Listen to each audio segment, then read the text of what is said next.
que recuerdo así desde siempre es esta pasión, obsesión por la lectura, pero una lectura no siempre calificada, no siempre prestigiosa. En mi casa había libros, había muchos libros, o los libros ocupaban un lugar importante en una familia de clase media de un pueblo, una familia común. Y bueno, esa pasión, esa obsesión un poco enferma, diría, por leer todo lo que pasara, como una protección también, porque era muy tímida probablemente. Y después eso como que en algún momento descubrí como una materia para inventar, o más que para inventar, para reciclar lo que leía. Porque también me parece que un escritor es como un gran reciclador de cosas que escucha y que lee, cosas que han escrito otros, cosas que toma de la vida, que copia, que mira. Hay un gran proceso, vivo la escritura como si fuera una gran cocción, una cosa química que procesa alimentos de todo orden para hacer como una comida nueva. Y después, cuando leí un libro de Abelardo Castillo que se llama El oficio de mentir, me di cuenta de que ese mentirle a mis amigas diciendo que eran míos estas cosas que leía, era en realidad un modo de escritura ya.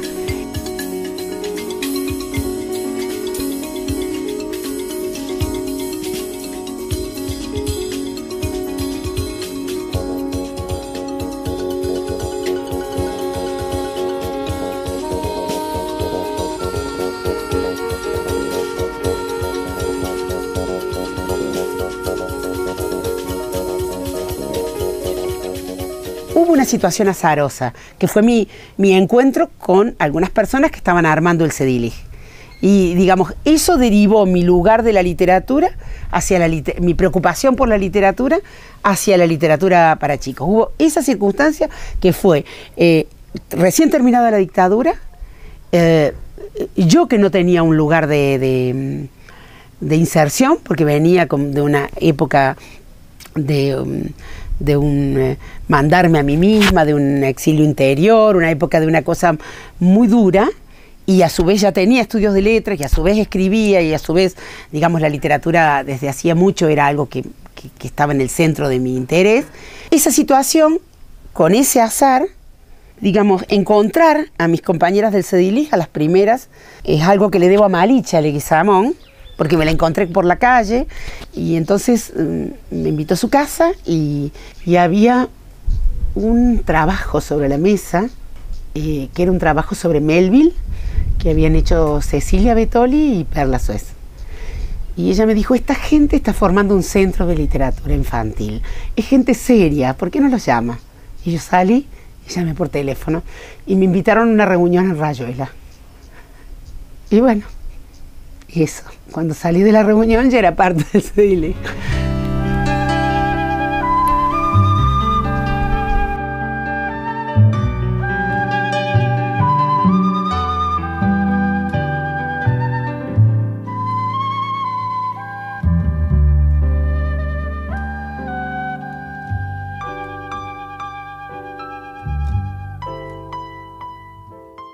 Típicos pueblos de la llanura agropecuaria de Córdoba, junto al ferrocarril, ¿viste? Con una vida, digamos, que en algún punto depende del campo, pero con una particularidad, que es que ahí hay un asilo de enfermos mentales, que cuando yo era chica se decía que era el más grande de Sudamérica, tenía 7.000 pacientes, cuando el pueblo tenía 5.000 personas. Entonces eran puertas abiertas, entonces era otro pueblo dentro del pueblo, y uno podría decir que, bueno, podría decir que me crié en un pueblo que vivía de la locura, porque, digamos, el grueso de la gente, no mis padres, pero sí mis vecinos y mucha otra gente que conocía, el grueso de la gente trabajaba en el asilo. Muchos años después de eso, muchos, algo de eso ha aparecido en mi escritura. En el primer lugar donde aparece es en Veladuras, donde Rosa va a una casa de descanso. Todavía no la llamaba así yo, no la llamaba asilo y puso otros nombres y otros lugares.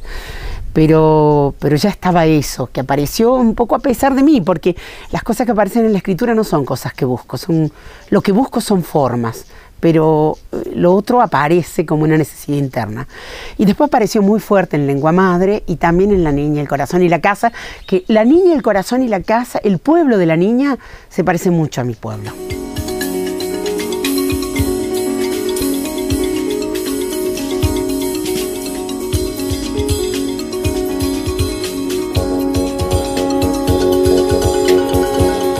Una mujer anónima de Berlín, que escribió un diario sobre unos días de la invasión de Berlín tremendos, dice ella, soy fuerte, calzo en este mundo. Mi abuela acarreaba estiércol. Soy hija de campesinos, soy nieta de campesinos. Bueno, yo soy nieta de campesinos, tuve una abuela colchonera, una bisabuela guardabarrera de parte de mi mamá, la madre de mi papá era sastre, aprendió su oficio desarmando el saco de un marido. Siempre me atrajeron esas mujeres que están en mi historia y me sentía de un modo heredera de ellas, ninguna de ellas era una intelectual. Hace unos años, 15, 20 años, tomé conciencia de eso mismo en la literatura. Tomé conciencia de que cuando me pedían un autor, yo nombraba, como otros, por inercia, grandes escritores varones. Y entonces empecé a hacer un ejercicio de conciencia acerca de las escritoras que estuvieron antes en la riquísima tradición de la literatura argentina. Y empecé a leerlas a algunas y a releer a otras desde otro lugar, sobre todo a las narradoras argentinas. Bueno, muchos años después, primero las leía en mis talleres, las leía para mí, las llevaba a gente. Cuando cerré los talleres empecé a armar el blog de narradoras argentinas y después, más últimamente, junto con Carolina Rossi, también del CEDILI, y con mi hija, una de mis hijas, Juana Luján, una colección de narradoras argentinas que, bueno, cuyos libros empiezan a salir este año y que tienen que ver con esa recuperación de voces enormes en una tradición tan rica de la literatura argentina, porque la literatura argentina me parece que es una literatura muy potente, con tradiciones diversas. Me parece que para un escritor no es fácil hacerse un lugar en la riqueza de tradiciones que existe en nuestra literatura, en nuestra narrativa y en nuestra poesía.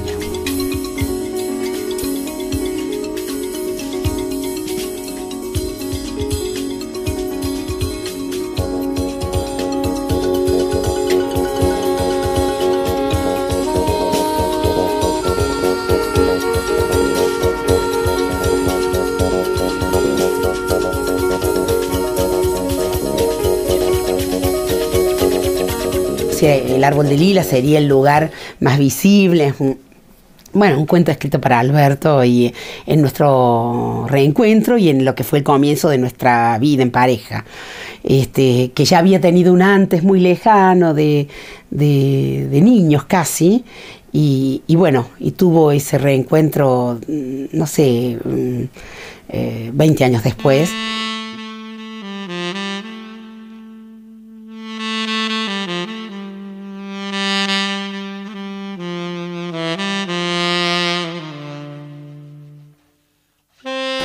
En el norte había un hombre con la voz quebrada. Ella preguntó, ¿sos el que busco? No, no soy yo, dijo el hombre con la voz quebrada, y se marchó. En el sur había un hombre con los ojos de agua. Ella preguntó, ¿sos el que busco? No lo creo, me voy, dijo el hombre con los ojos de agua, y se marchó. En el este había un hombre con las manos de seda. Ella preguntó, ¿sos el que busco? Lo siento, pero no, dijo el hombre con las manos de seda, y se marchó. En el oeste había un hombre con los pies de alas. Ella preguntó, ¿sos el que busco? Te esperaba hace tiempo. Ahora no, dijo el hombre con los pies de alas, y se marchó.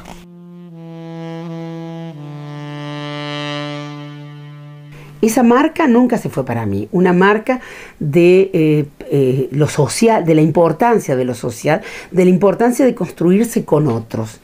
Y eso en los años de la postdictadura derivó a la lectura, a algo que tenía que ver con el libro, digamos, creo que uní esa preocupación social que no se fue nunca con mi amor por los libros, por mi pasión por la literatura, mi deseo de leer. Eso se hizo fácil porque, digamos, yo unía dos cosas que eran muy mías, que se unieron un poco naturalmente.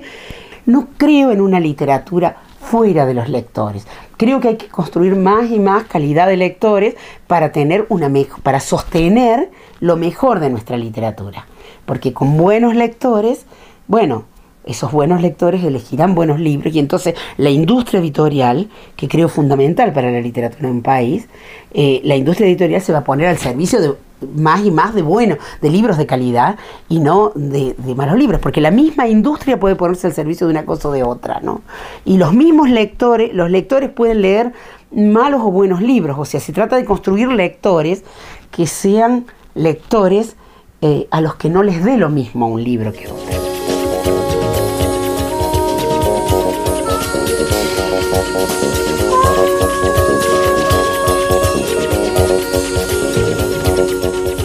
Creo en cierta disciplina, llamémosle, aunque sea un poco caótica, se puede ver acá y se puede ver en mi vida también, una búsqueda muy apasionada, pero laboriosa, ¿no?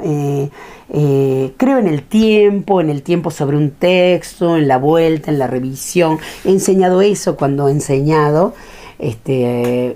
Digamos, no creo en actos de magia en relación a la escritura.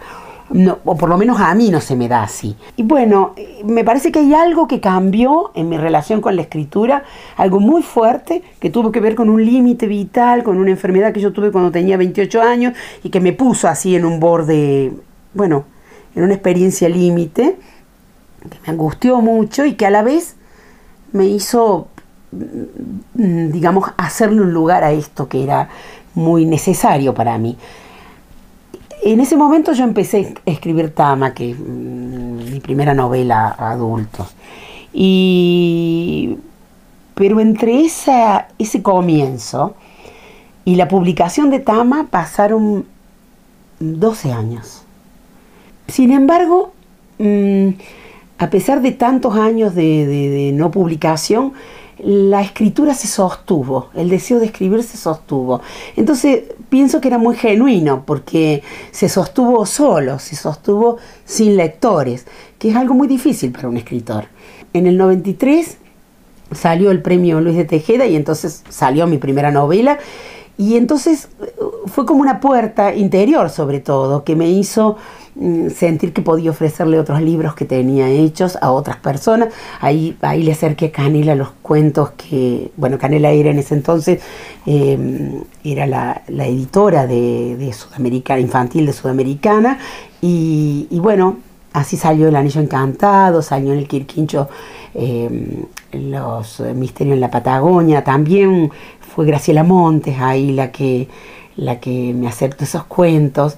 Y salió un libro de poemas en Córdoba, en Editorial Argos, que se llama Palabras al Rescoldo, que tiene que ver con recetas de cocina y en un cruce con la poesía.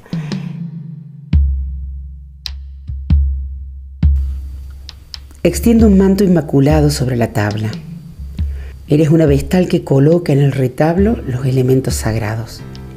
Un corazón de miga, una jarra de agua, unos platos de terracota, un vino grana, una vestal que elabora hostias profanas y en la mitad de los días da comunión en la casa.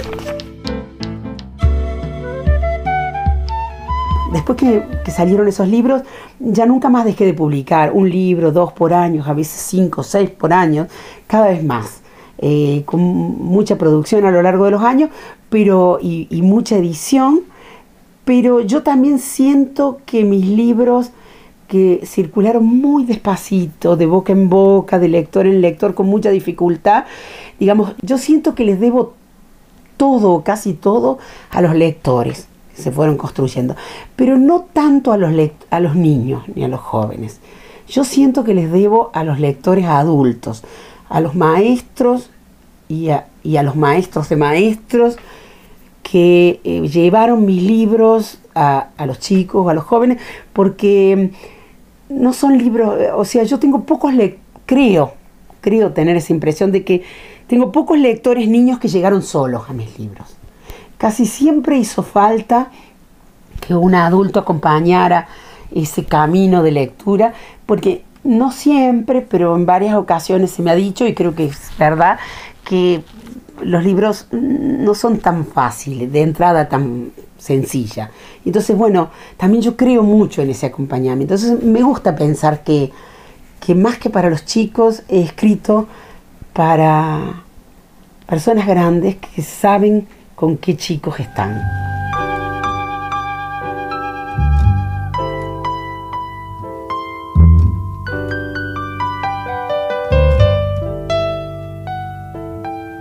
Y una de las cosas más lindas que he sentido en relación al premio es que no siento que me haya encasillado más aún en la literatura infantil, porque muchas veces he sentido que se me rotulaba en desmedro de otros aspectos de mi escritura, ¿no? Porque bueno, yo también escribo a adultos y yo también y paso de la poesía a la prosa, me gusta el ensayo, tengo libros publicados en el mundo de los libros para niños y tengo también el de los libros para adultos, he hecho algo de teatro, todo ha sido un desafío con la palabra y me cruzo de un género a otro, de una zona a otra, todo el tiempo, en un deseo también muy fuerte interno de no quedarme cómoda en ningún sitio, porque a mí me parece que el mayor peligro de un escritor es eso, es digamos ponerse a sí mismo un cassette y dejar de ponerse en cuestión, dejar de interrogarse, dejar de incomodarse. El proceso de escritura es un proceso de mucho, digamos, de constante incomodidad. Y eso es cada vez más difícil mientras uno más reconocimientos tenga. Así que ese es mi desafío hoy, mi desafío fundamental. Yo quiero seguir escribiendo y para seguir escribiendo tengo que saber que nada es seguro, ni hoy ni antes. Que uno tiene que tener una mirada y un oído muy atento a lo que uno hace, y que todo el tiempo ese hacer debe ponerlo a uno en cuestión, ya sea yo en la escritura propia, si no siento nada, los dejo, los abandono, los proyectos, porque si alguna vez un lector me dijo que se emocionó con un libro mío, o se incomodó, o se puso en cuestión, o discutió consigo, o se enojó, o lo que fuere, es porque yo también lo sentí. Yo recibo eso como un eco de lo que yo misma sentí en el momento de escribir. No hay nada que el lector pueda sentir que no lo atraviese a uno antes.